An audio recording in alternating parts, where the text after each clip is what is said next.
Hey everybody, welcome back to 1776 or Bust. Tonight I'm going to do a quick review on a new holster that I just acquired today.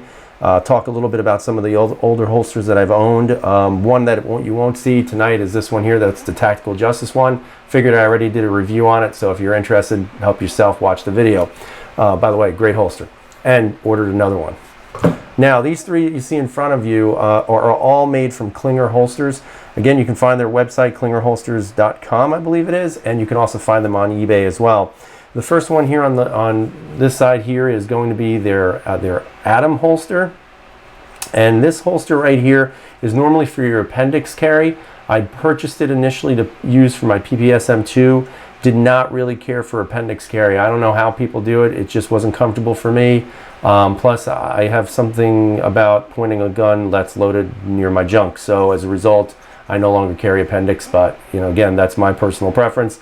So what I did was I just adjusted the cant of the clip that it came with. So instead of it being straight up, I actually just drilled a secondary hole and just screwed it in and made sure it was tight. And you can see it doesn't move. So it holds where it's at. And now because of that, I have a holster that has a forward cant, and I can carry this at 430 position. So it works really well, really pleased with it, and it only cost me $34.99. These two here are both Stingrays from Klinger holster. Unfortunately, Klinger does not make them in the colors any longer. I wish they really would have kept that, because I think that's a great thing, especially when you're trying to attract new buyers. Anytime you can get colors on your holsters, for me personally, I like it. So why not make it? Don't know why they didn't keep it, but unfortunately now you can only find them in black. Not saying that they're bad holsters, because they really are good ones. I just like the color thing. That's just me. So both of these I've had. This is for the Smith & Wesson Shield. You can see it's really nice, pretty good solid Kydex. I've had this probably now for 3 years, and it really, really worked well. This one was for the P01. Again, same thing. Wish I never got rid of that gun, by the way.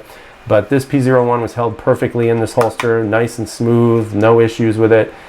This is in their Coyote Tan. This used to be available, now it is not, and this was their Army Green. So I mean, both these holsters look really nice. The reason why I haven't sold them or thrown them out or something else is because I plan on hopefully one day getting a P01, and I never can tell if I'm ever going to buy a Shield again, so I decided to keep both. Now, the holster that I'm really going to talk about tonight, just for argument's sake, is to show you this one here. This is my new holster from a company called Outlaw Holsters USA. This was a company that I actually found on eBay again. Again, some people want to go out and buy $100 holsters and have everything look really tactical and all that other great stuff.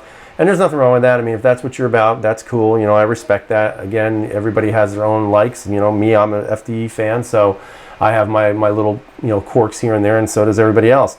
But when I look at holsters, I'm trying to find something that's decent quality, but also at an affordable price. This holster fits both those bills. This holster, when I first got it, and let me just withdraw the pistol. Again, I'm not going to be using the pistol. It is safety checked, so you have to trust me on that. But when I first purchased the holster and I got it, it worked pretty well. I didn't have really many complaints about it, but I noticed that it just didn't fit right inside the holster. It was just a little too smooth. Some of the actual moldings on the inside where you have your takedown lever or your slide lock, it wasn't necessarily deep enough, so it was very smooth inside the holster, and as a result the gun was kind of flopping a little bit in there, and I didn't really like it. Even in the trigger guard here, you could actually move the pistol a little bit so the trigger guard can kind of inch out a little bit. So initially my take on it was that it was okay, but maybe it was not a holster I was going to keep. So I contacted the people at Outlaw Holsters USA and explained to them what the situation was. And again, they were very graceful. And I really enjoy the fact that they honor their products by saying, if you have a problem with it, send it back and they'll fix it. So within a week, they fixed it. I think what they did was they just remolded it. Whether they applied some heat to it with the mold, whatever they did, it certainly worked. The gun fits in here 100% better. There's no flopping around. You have obviously very positive retention, so you can hear that. Excuse me.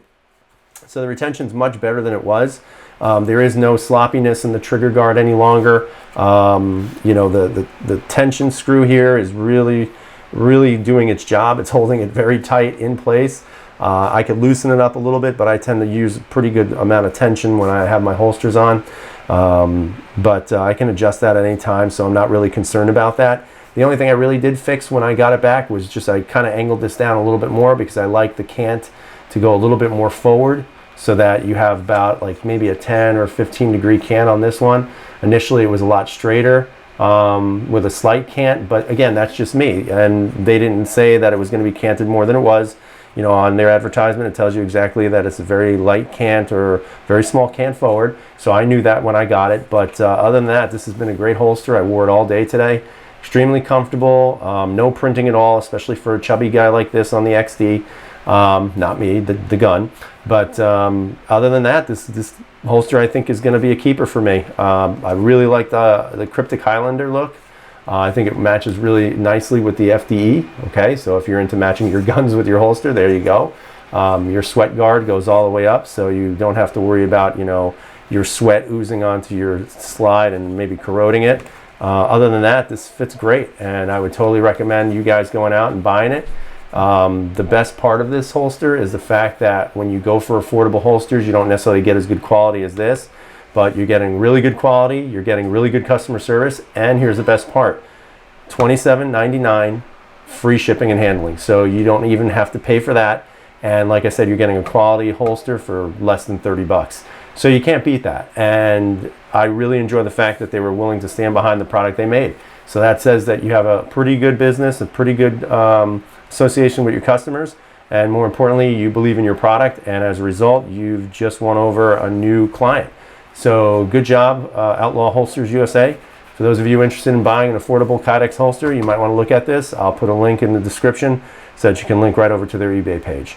Other than that, you guys have a great night. Please subscribe, thumbs up, be safe out there, and of course, as always, freedom is never free.